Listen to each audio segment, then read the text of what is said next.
प्यार से कहना प्यारे संतो धन्यकार जी। आओ संत महात्माओं, एक साधु बहुत ही ज्ञानी एक गांव में आए तो सभी अपनी अपनी हस्तरेखाएं दिखाने लगे। तो एक बहन जी ने भी अपनी हस्तरेखा दिखाई और कहा, महात्मा जी ये बात बताइए, मेरे कोई संतान नहीं है, मेरे नसीब में क्या संतान नहीं होगी या फिर मैं ऐसी रहूंगी, आप कृपा करो, मुझे भी कुछ बताओ। आओ संत महात्माओं वो हस्तरेखा देखते हैं, कहते हैं तेरे 7 जन्म में भी संतान नहीं है। आओ संत महात्माओं 7 जन्म में वो बहन बहुत उदास हो जाती है और परमात्मा से ध्यान करती है कि प्रभु तू सब कुछ करने वाला है। आओ संत महात्माओं, उसी गांव में एक फक्कड़ फकीर आते हैं जो कि हर समय मस्त रहते थे, मिला तब भी मस्त, ना मिला तब भी धन्यवाद, हर हाल में धन्यवाद प्रभु तेरा धन्यवाद, तूने बड़ी कृपा की। आओ संत महात्माओं, खाना मिल गया तो बड़ी कृपा की, आपने खाना भिजवा दिया, खाना ना मिला तो आज मुझे व्रत रखने का अवसर प्राप्त हुआ। ऐसी सोच उन संत महात्मा की थी। आओ संत महात्माओं, कुछ समय के बाद वो फकीर जब आए और उन्होंने कहा कोई 1 देगा तो 1 मिलेगा, 2 देगा तो 2 मिलेगा। आओ संत महात्मा, उस बहन के पास 4 रोटियां थी, सुबह सुबह का समय था, 4 रोटी दी, उन्होंने आशीर्वाद दे दिया कि तेरे 4 पुत्र होंगे। कुछ समय के बाद उनका आशीर्वाद फलीभूत हुआ, उस बहन के 4 बेटों का जन्म हुआ। और संत महात्माओं उसी रास्ते से जब वो साधु निकल के आए गए तो उन्होंने कहा किसके बच्चे हैं? उन्होंने कहा ये तो गायत्री देवी के हैं। आओ संत महात्माओं, पैरों तले जमीन निकल गई, ऐसा कैसे हो गया? 7 जन्म में नहीं थे। तो क्या मेरी ये सिद्धि गलत है या परमात्मा ने जो मुझे ज्ञान दिया है वो गलत है? आज मैं परमात्मा से शिकायत करूंगा, आज मैं समाधि पे बैठूंगा, आज मैं बातचीत करूंगा, मुझे आपने कैसे झूठा सिद्ध कर दिया। आओ संत महात्माओं, परमपिता परमात्मा से निवेदन करता है, प्रभु क्या आप झूठे हो या आपकी विद्या झूठी है या ये जो ज्ञान जो दिया ये झूठा है?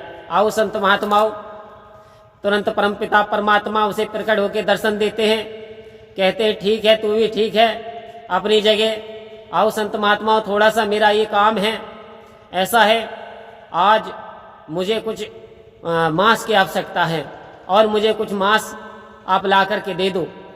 तो आओ संत महात्मा, वो व्यक्ति वो जो साधु है वो जगह तक ढूंढता है, कहता परमात्मा ने मांस मंगाया है, परमात्मा ने मांस मंगाया है, लेकिन कोई नहीं देता।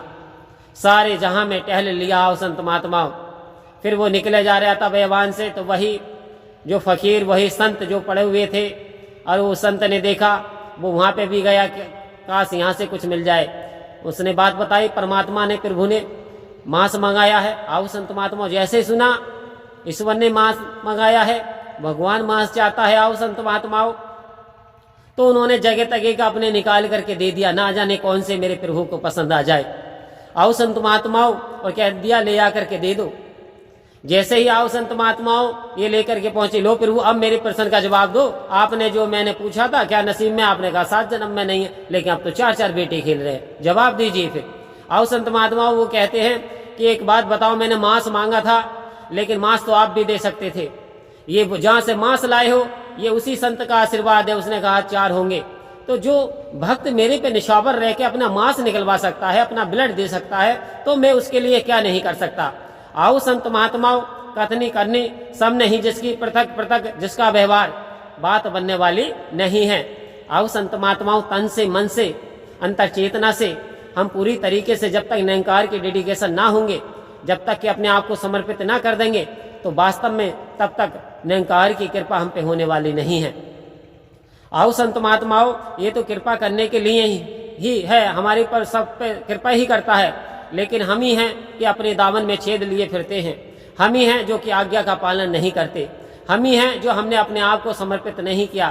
तो आओ संत महात्माओं, आज से ही निरंकार के प्रति समर्पित हो जाइए, सदगुरु के चरणों में पूरी तरीके से टोटली डेडिकेशन हो जाइए, तो वास्तव में हमारे जीवन में सदगुरु की असीम कृपा बरसेगी और वास्तव में हमारे बारे न्यारे होते चले जाएंगे। आओ संतों, परम प्यार से बोलिए धन्यकार जी।